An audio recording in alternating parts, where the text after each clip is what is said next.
today. We start our show with breaking news. Russell Westbrook has retired after 18 seasons in the NBA across the league, 7 different teams. He was the 2017 league MVP and leaves the game as the all-time leader in triple-doubles with 209. He made the announcement by releasing a 3.5-minute video narrated by actor Michael B. Jordan to his social channels. Westbrook was one of the most statistically dominant players in NBA history. He led the league in scoring and assists multiple times.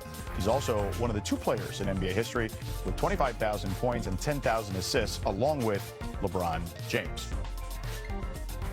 All right, welcome into the show. Alongside David Dennis Jr., Ramona Shelburne, and Dave McMiniman, I'm George Sedano, and from Malika Andrews. Kendrick Perkins will join us shortly. All right, let's start. Russell Westbrook. Dave, you got a chance to cover him recently when he was with the Lakers not too long ago. What are your thoughts on Russell Westbrook's career? I just think back to like a Paul Bunyan-esque statistic that 1961, 1962, Oscar Robertson averaged a triple-double. And growing up as an NBA fan and even covering the league for the first 15 years or so, you'd think no one could ever do that. And then 2017, Russell Westbrook does it. And that's an incredible accomplishment that he has, the all-time leader in triple-doubles, an MVP, and a guy who had some major moments in this league. I'll say this, I covered him at UCLA, and he was this lightly recruited guy, you know, from LA. He's this story. We know him as the MVP, we know his accomplishments, but this man made himself into that. Like, nothing was given to him. And Dave, you know him well, that he put so much effort into every single second he was on the court. I don't know if I've ever seen a guy play harder. Yeah, agreed. Play harder, and in this era, when we talk about load management, we talk about guys playing or not playing, Russ did not load manage. Not at all. Russ was out there giving every single bit of himself to this game. DDS, what is the thing you'll remember the most about Russ? Yeah, just what they were saying is effort, intensity. A dude who the definition of getting it out the mud is Russell Westbrook. And I think that when you talk about the last few years, I think he kind of got underrated based on what this last year. Like, this dude was maybe the most exciting, explosive player in the league in his prime. That triple-double is absolutely something I think has been sort of devalued over these last few years. But for him to do that was monumental. And let's not forget when he got that MVP. Kevin Durant had left OKC.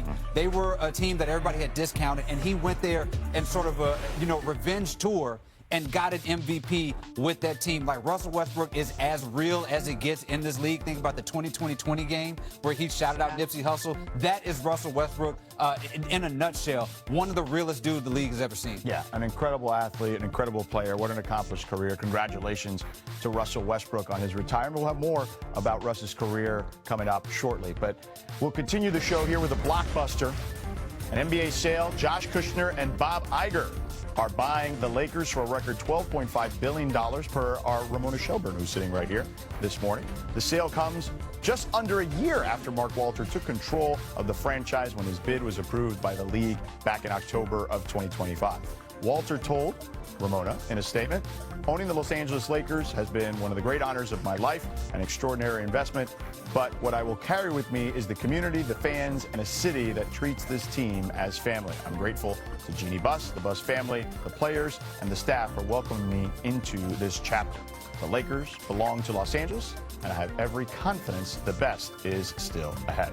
All right, welcome back in here to the studio. Ramona, you broke this story. How did this all come about? Very quickly. Josh Kushner and Bob Iger were involved in the bidding process and the expansion process in Las Vegas.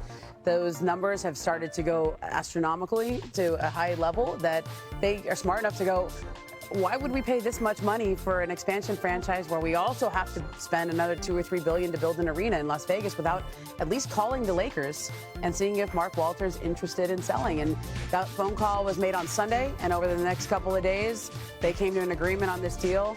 Bob Iger he used to be our boss, guys. Yeah. He's a huge NBA fan. He used to have season tickets center court at the Clippers for a lot of years. He tried to bring the NFL to Los Angeles a few years ago. He's retired. He has time now, and I think this was a very savvy business move. And for Mark Walter, he had a day or so to decide, and he took the offer. I don't think this was the intention here, but this is the proverbial offer you can't refuse. I've checked in with sources around the league, I'm sure, as we all have, and the biggest question mark I keep getting back to me is why? Is this somehow in relation to the investigation, the federal investigation going on into Mark Walters' other business interests outside of his ownership of the Dodgers and the Lakers and the Sparks. We're going to find out. We're going to keep asking these questions, but on its face, we can say, yes, that's a great job. You make $2.5 billion in 14 months. Yeah, he flipped the house very quickly. Exactly. Yes. But the way he talked about this team when he initially purchased it is that he was going to be basically the stakeholder for the rest of his career, the rest of his life. You know, this is a legacy type of entity. This isn't a building that you just flip like a house, right? And so there's some major question marks here. And I think there's also some question marks about the initial sale from the Buss family to the Walters, because 14 months later, $2.5 billion more it's worth. So maybe it was not the best decision in the time to sell it to the Walters. Well, it's worth more because of the expansion, right? So if your house, the neighborhood, the house next to you sells for $10 billion, your house is worth more, especially if it's a legacy But brand. we didn't know about expansion 14 months ago?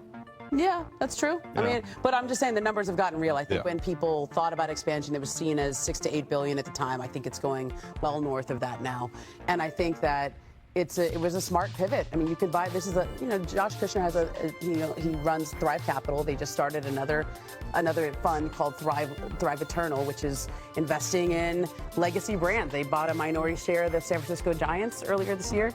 And I think this is a huge one. But I think the Iger part of this is really important because He loves the NBA. he was seen as a trump card by all the ownership groups in Las Vegas. Yeah. Everybody wanted Bob to be a part of their group because of how close he is to Adam Silver, because of all the deals that they've done, broadcast deals, but also he was instrumental in setting up the bubble, if you remember, in 2020. Like, this has been a very close business relationship for a number of years.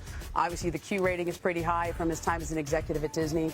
And the fact that he was involved here, I think, really helps get this across the But so we don't confuse the folks at home, let's just call him an ace in the hole. Yeah. Not the other type of card. Okay. Yeah, for sure. David, go ahead. Well, yeah, I mean, a big picture here. Like this is the Lakers. This is not usually how we talk about the Lakers. Are sort of more in flux right now, seemingly, than I kind of would assume a team like the Lakers would be. Right? Like you have ownership flip like an Airbnb. We don't know what's going on with Jeannie Buss. We don't know what's going on with the Pelinka and the folks in there. Like this seems like there's more chaos in the Lakers organization than you should. The Buss family is still have their, I believe it's between 17 and 18%. That's So not part of that will remain. That will remain. Okay. I don't know what happens to this agreement that she had with Mark, that she would be the controlling owner for 5 years.